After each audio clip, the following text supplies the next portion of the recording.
you have mature skin, I'm going to show you how quick your foundation can be, and it can bring your face back to life with this one comp. Don't ever do your makeup without some contour if you have mature skin.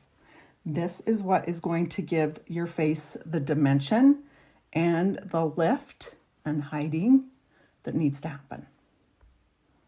Now that you've added dimension, let's bring some brightness back. I'm going to take this lightest shade and put it on the inner and outer corner of my eye and down the center of my face. Now, anywhere else that I don't have makeup, I'm going to take my main shade and apply that there. And then I'm going to blend everything together.